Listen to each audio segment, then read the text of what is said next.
जय हिंद। मेरे प्यारे दोस्तों, गैलेक्सी क्लास में स्वागत है। और आज हम लोग एनसीईआरटी के चैप्टर को पढ़ेंगे और उसमें से चैप्टर का नाम क्या है, लाइट, यानी क्या है, प्रकाश। प्रकाश के बारे में हम लोग पढ़ चुके हैं, दर्पण के बारे में पढ़ चुके, प्रतिबिंब के बारे में पढ़ चुके, परावर्तन के नियम के बारे में पढ़ चुके। अब हम लोग क्या सीखेंगे, और दर्पण से संबंधित कुछ महत्वपूर्ण परिभाषाओं के बारे में भी हम लोग जान चुके हैं कि मुख्य अक्ष क्या है, ध्रुव क्या है, और क्या वक्रता केंद्र क्या है, वक्रता त्रिज्या क्या है, फोकस तल क्या है, दर्पण का द्वारक क्या है, इसके बारे में हम लोग क्या अच्छी तरह से जानकारी पिछले वीडियो में कर चुके हैं। अब हम लोग सीखेंगे कि दर्पण द्वारा प्रतिबिंब बनाने के नियम। तो दर्पण द्वारा प्रतिबिंब बनाने के कितने नियम होते हैं? तीनों नियमों में से हम लोग किन्हीं दो नियमों का उपयोग करके प्रतिबिंब का निर्माण करते हैं, अर्थात प्रतिबिंब बनाते हैं। कितने नियम है? 3 नियम। और तीनों नियमों से कितने नियम? 2 नियम। कौन कौन? जैसे मान लो पहला नियम, दूसरा, तीसरा है, तो पहला और दूसरा लगा दिया जाए, तब वो लगाए, तो तीसरे को छोड़ देंगे, दूसरा और तीसरा लगाएंगे, तब छोड़ कर सकते, पहला या लगा दिया जाए, तीसरा कर दिया जाए, तब भी क्या होगा, प्रतिबिंब का क्या होगा, निर्माण होगा। तो पहला नियम है, कौन सा नियम है? पहला, मुख्य अक्ष के दर्पण, गोलीय दर्पण के मुख्य अक्ष के समांतर जाने वाली किरणें, क्या लिखेंगे? मुख्य अक्ष के समांतर जाने वाली किरणें, मुख्य अक्ष के समांतर, मुख्य अक्ष के समांतर जाने वाली किरणें,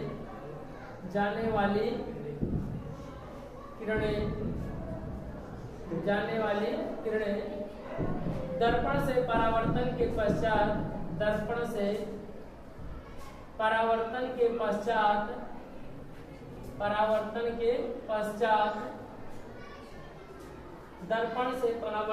पश्चात मुख्य अक्ष के समांतर, दर्पण से परावर्तन के पश्चात मुख्य फोकस से होकर जाती है, मुख्य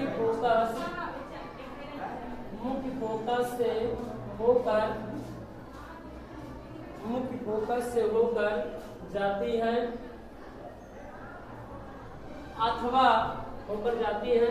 और कोष्टक के लिए लिखेंगे, क्या लिखेंगे? उत्तल दर्पण में, क्या लिखेंगे? सॉरी, अवतल दर्पण में क्या लिखेंगे? अवतल दर्पण में, अथवा आती हुई प्रतीत, अथवा मुख्य फोकस से आती हुई प्रतीत, अथवा मुख्य फोकस से आती हुई प्रतीत होती है, आती हुई प्रतीत होती है।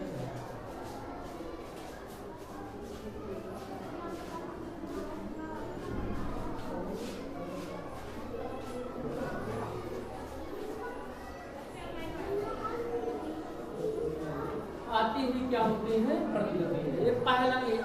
आप नियम से चाहे जो कर सकते हैं, मैं तीनों नियम है, 3 नियम, पहला दूसरा, कोई जरूर नहीं कि पहला नियम है दूसरा नियम है, या कोई आवश्यकता नहीं है। 3 नियम होते हैं, तीनों नियम से चाहे जिसको आप पहला दूसरा तीसरा कह सकते हैं। क्या कहा गया? मुख्य अक्ष के समांतर जाने वाली किरणें दर्पण से परावर्तन के पश्चात मुख्य फोकस से होकर जाती है कि दर्पण में, अवतल दर्पण में, अथवा मुख्य फोकस से आपके हुई प्रतीत होती है। किसमें? उत्तल दर्पण में। क्या करेंगे? उत्तल दर्पण। ठीक है, इस बात का हमेशा याद रखिएगा। ये क्या होता है, समझिए ध्यान से। ये कौन सा दर्पण है आपके सामने? कोई दर्पण नहीं। अब कौन सा दर्पण ये बना दिया गया? ये कौन सी रेखा है इस तरह से? मुख्य अक्ष। क्या है ये? अब एक मुख्य अक्ष, ये जब ध्रुव विभाग कर दिया जाए, ध्रुव हो जाए, और यहाँ क्या करेंगे? सी कर देंगे, वक्रता केंद्र। इस बात का हमेशा याद रखेंगे कि एफ को COP के ठीक बीच में, अर्थात मध्य में रखेंगे, या फिर क्या करेंगे? ठीक तो ठीक, यानी मध्य, यानी कैपिटल क्या हो जाएगा? एफ हो जाएगा। ये जो रेखा है मुख्य हो गया, इसका द्वारक को हम लोग क्या करेंगे? M1 और एफ क्या है? फोकस है, सी क्या है? वक्रता केंद्र है, पी क्या है? दर्पण क्या है? क्या है? हमने कहा कि मुख्य अक्ष के समांतर जाने वाली किरणें, ये कौन सी रेखा है? मुख्य अक्ष किनारे बताइए, मुख्य अक्ष किनारे, मुख अक्ष के समांतर किरण जा रही है कि नहीं? यहाँ क्या होगी? टकराएगी। क्या होगी? टकराएगी। जहाँ ये किरण कौन सी किरण है? दर्पण पे गिर रही है ना, तो ये आपतित किरण हुआ। और यह इस बिंदु से टकरा, जिस बिंदु पे टकराए उसे क्या कहेंगे? आपतन बिंदु। और इस बिंदु से जो निकलेगा वो क्या होगा? परावर्तित। परावर्तित टकरा कर कहाँ से होकर जाएगी? तो मुख अक्ष के समांतर कोई किरण है तो अगर अवतल दर्पण यदि है तो मुख्य फोकस से होकर जाएगी, और यदि उत्तल दर्पण होता तो मुख्य फोकस से आती हुई क्या होती? प्रतिबिंब।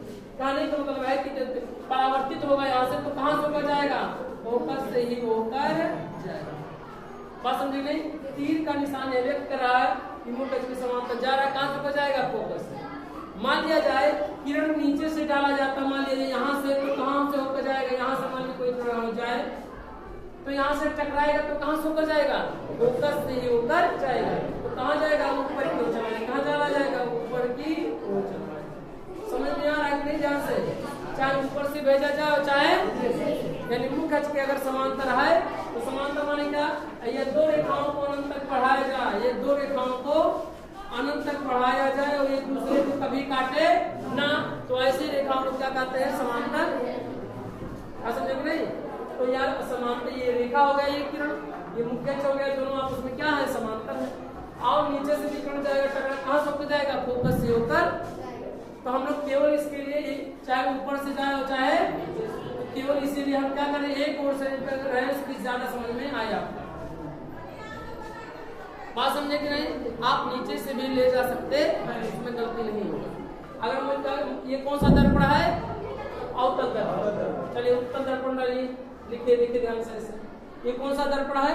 अभी दर्पण नहीं। अब बताइए कौन सा दर्पण है? उत्तल दर्पण। आप देखिए कौन सी रेखा है? अभी नहीं नहीं निराश मुख्य अक्ष कब निराश कही जाए? जब यहाँ ध्रुव का गए तो निराश कहे तो पी, और यहाँ क्या होगा? सी, और यहाँ क्या होगा? यफ। जो यफ होता है ठीक बीचो इसके ध्रुव और वक्रता केंद्र के ठीक बीचो बीच होता है। प्रकाश की किरण क्या होगा? मुख्य अक्ष की। मुख्य अक्ष किरण बताइए, ये कौन सी रेखा है? मुख्य अक्ष।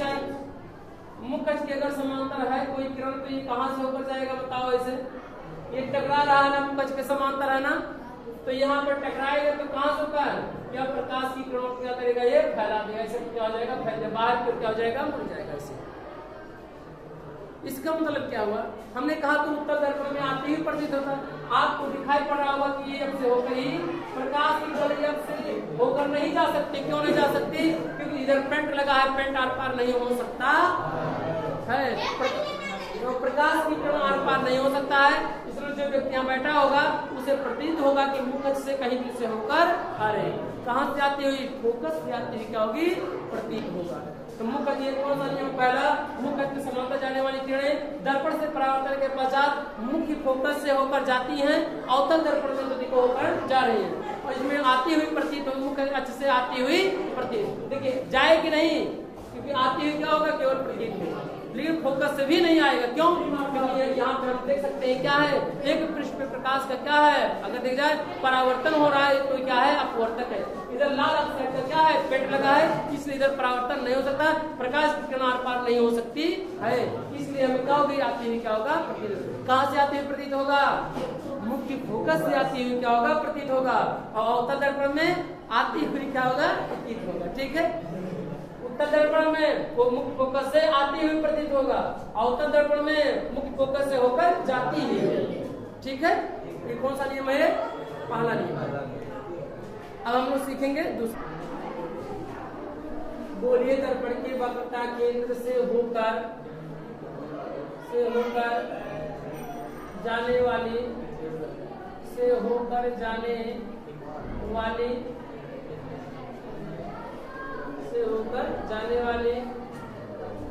पोस्टर में लिखेंगे अवतल दर्पण। अवतल दर्पण अथवा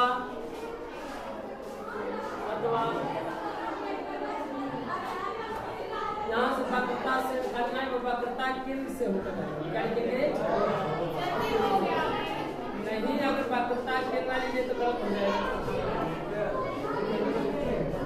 जब छूट गया वैसे दूर से वक्रता केंद्र से होकर जाने वाले अथवा वक्रता केंद्र की ओर वक्रता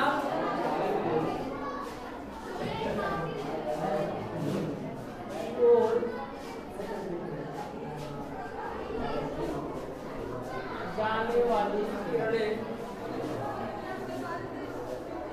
जाने वाली किरणें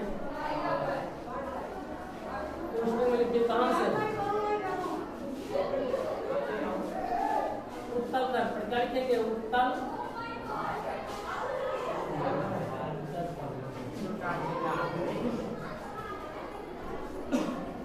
अथवा वक्रता केंद्र की ओर जाने वाली किरणें परावर्तन के पश्चात माने क्या होता है बाद परावर्तन के पश्चात उसी मार्ग से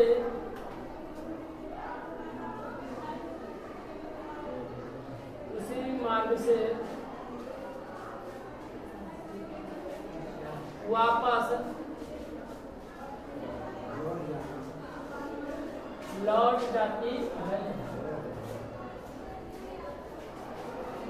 उसी मार्ग से वापस लौट जाती है। इसका मतलब सुनिए ध्यान से क्या कहा गया। ये कौन सा दर्पण है आपके सामने? अब कौन सा दर्पण है?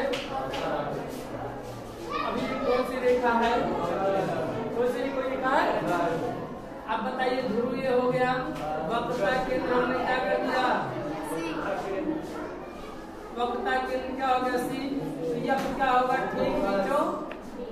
अब ये रेखा क्या होगा मुख्य अक्ष। ये कौन सा दर्पण है? ये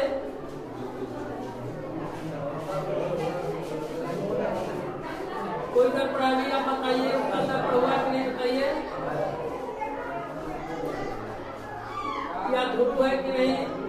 इसे मान लिया जाए क्या सी क्या मान लिया जाए सी इसे क्या मान लिया जाए यह सी और जो यह होता है सीओपी के ठीक नीचे कौन सा दर्पण है? उत्तल दर्पण। ये कौन सा है?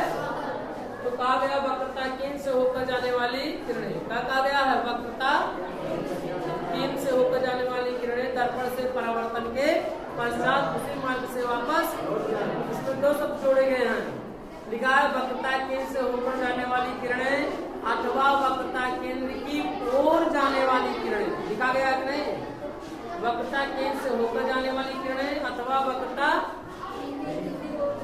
की ओर जाने वाली किरणें। वक्रता केंद्र से कोई किरण जाए अवतल दर्पण में देखिए अगर कोई वक्रता केंद्र रही है सी और इसी से होकर जाएगा तो क्या होगा?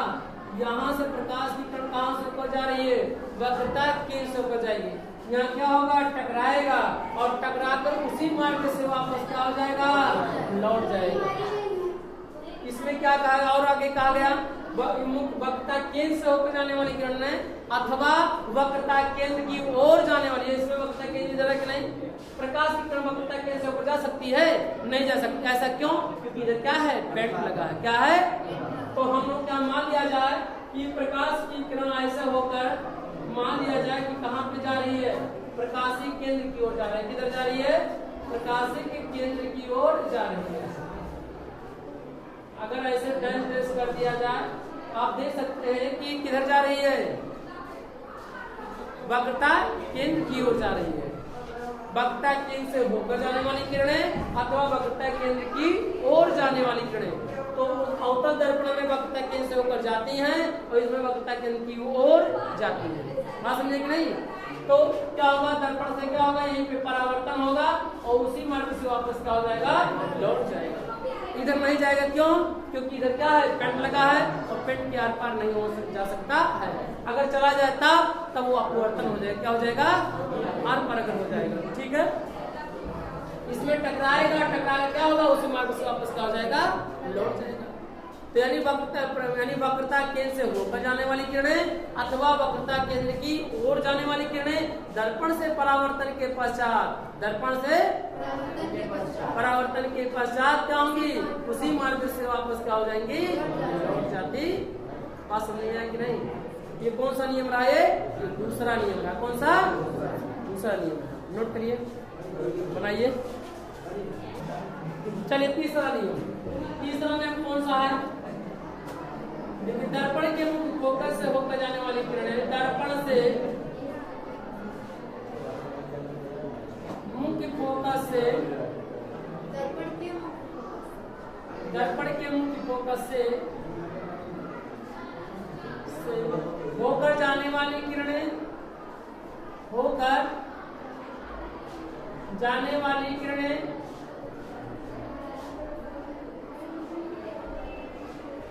से होकर जाने वाली किरणें अथवा होकर जाने वाली किरणें लिखेंगे अवतल दर्पण। क्या लिखेंगे? अवतल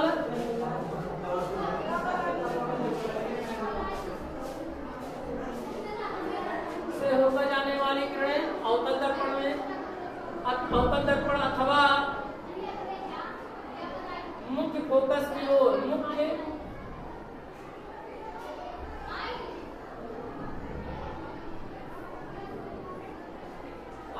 मुख्य फोकस की ओर जाने वाली किरणें अथवा मुख्य फोकस की ओर जाने वाली किरणें किस दर्पण में? जाने वाली किरण किस दर्पण में?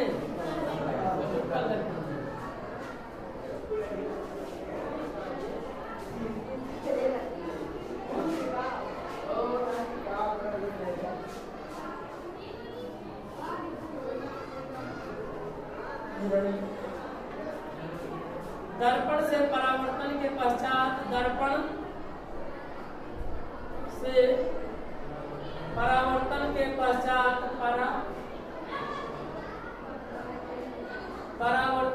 पश्चात मुख्य अक्ष के समांतर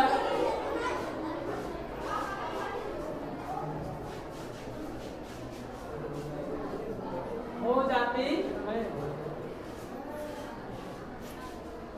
कौन सा नियम है? तीसरा नियम। क्या कहा गया?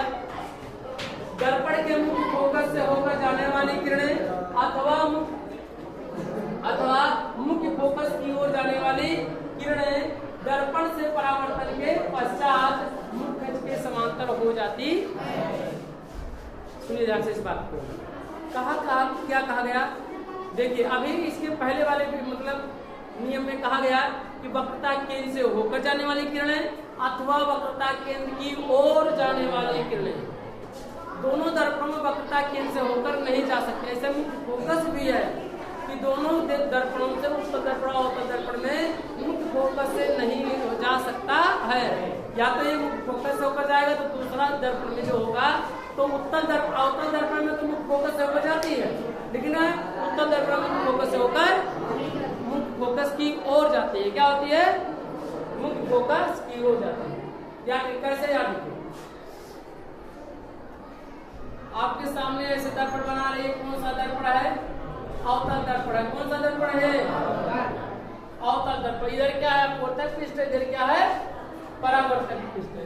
अब ये निर्धारित कर दिए क्या है दर्पण का ध्रुव। यहाँ पे से तो यहाँ पे क्या हो जाएगा? ये और ये क्या होता है? मुख्य फोकस होता है।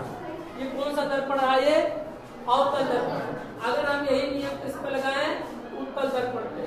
उत्तल दर्पण वाला आप देख सकते हैं इधर क्या परावर्तक पृष्ठ हो जाएगा। इधर वाला क्या है? अपवर्तक। ये जो रेखा द्वारा दर्शाया गया क्या प्रदर्शित कर रहा है? पेंट को प्रदर्शित कर रहा है। क्या कर रहा है? पेंट को प्रदर्शित कर रहा है। यह रेखा एक है तो यह रेखा का नाम अभी कुछ नहीं है। जैसे जो निर्धारित करेगा वक्रता केंद्र से तो क्या हो जाएगा? मुख्य अक्ष हो जाएगा। क्या हो जाएगा? और यहाँ जो यह होगा ये क्या होगा? ठीक बीचों। तो उत्तल दर्पण होता है इन सभी बिंदुओं को दर्शाना आ जाना चाहिए। ठीक है, जहाँ पी एफ को क्या करेंगे? पी और सी के ठीक बीचों बीच में लिखेंगे। सी क्या है? वक्रता केंद्र है। पी क्या है? ध्रुव है। और एफ क्या है? मुख्य फोकस है।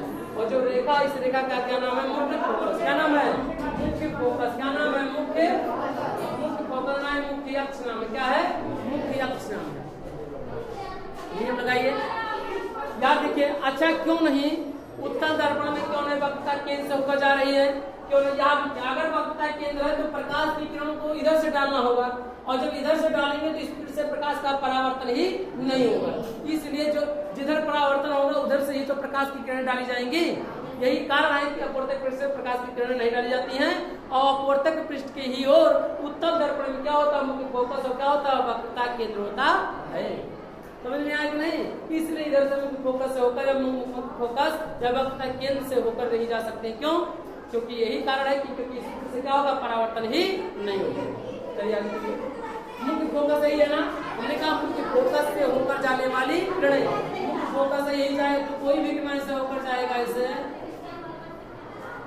जाएगा कि नहीं, मुख्य फोकस से होकर जा रहा है, यहाँ से क्या होगा, परावर्तन होगा। इसमें क्या होगा, क्या मुख्य फोकस इधर से डाल सकते हैं, नहीं जा रही, या तो इधर से डालेंगे या तो इधर, ना तो इधर से इस पर डाल सकते हैं ना तो इधर। क्यों? क्योंकि इधर का पृष्ठ क्या है, अपवर्तक पृष्ठ है, प्रकाश का परावर्तन ही। समझा कि नहीं? तो क्या डालेंगे, मुख्य फोकस की ओर जाने वाली किरण, क्या कर देंगे, मुख्य फोकस की ओर जाने वाली। देख रहे ध्यान से ना, मुख्य फोकस की ओर, यहाँ टकराएगा, क्या जाएगा सीधे आप पर, नहीं होकर जा पाएगा, तो नहीं जाएगा, क्या होगा, टकराने के पश्चात यहाँ से मुख्य फोकस से होकर जाने वाली किरणें अथवा मुख्य फोकस की ओर जाने वाली किरणें दर्पण से परावर्तित, यही तो परावर्तित हो रहा है, तो क्या होगा, मुख्य क्षेत्र क्या हो जाएगा, समांतर हो जाएगा। ये भी क्या हो जाएगा, मुख्य क्षेत्र क्या हो जाएगा, समांतर हो जाएगा। इसीलिए कहा जाता है कि मुख्य फोकस से होकर जाने वाली किरणें अथवा मुख्य फोकस की ओर जाने वाली किरणें दर्पण से क्या होगा, परावर्तन के पश्चात कहाँ हो जाएगी, मुख्य अक्ष क्या हो जाएगी, समांतर। तो दोनों किरण आपस में क्या है, समांतर है। यहाँ पे भी दोनों, ये मुख्य फोकस है, ये परावर्तित किरण है, तो दोनों आपस में क्या है, समांतर है। अगर कोई भी मुख्य फोकस से होकर जाएगा तो मुख्य अक्ष क्या हो जाएगा, समांतर हो जाएगा। मुख्य फोकस की ओर कोई भी किरण जाएगा तो मुख्य अक्ष क्या हो जाएगा, समांतर। चाहे इधर से जाएगा तो क्या होगा, यहाँ टकराएगा, टकरा क्या होगा, वापिस हो जाएगा सीमा। यहाँ से होकर जाएगा तो क्या टकराएगा, टकरा क्या होगा, मुख्य क्या हो जाएगा, समांतर। ये रहा प्रतिबिंब बनाने के 3 नियम, और तीनों नियमों को हम लोगों ने बेहतर से सीख लिया। हमें उम्मीद है कि आप बेहतर से सीखे होंगे। जय हिंद, जय भारत।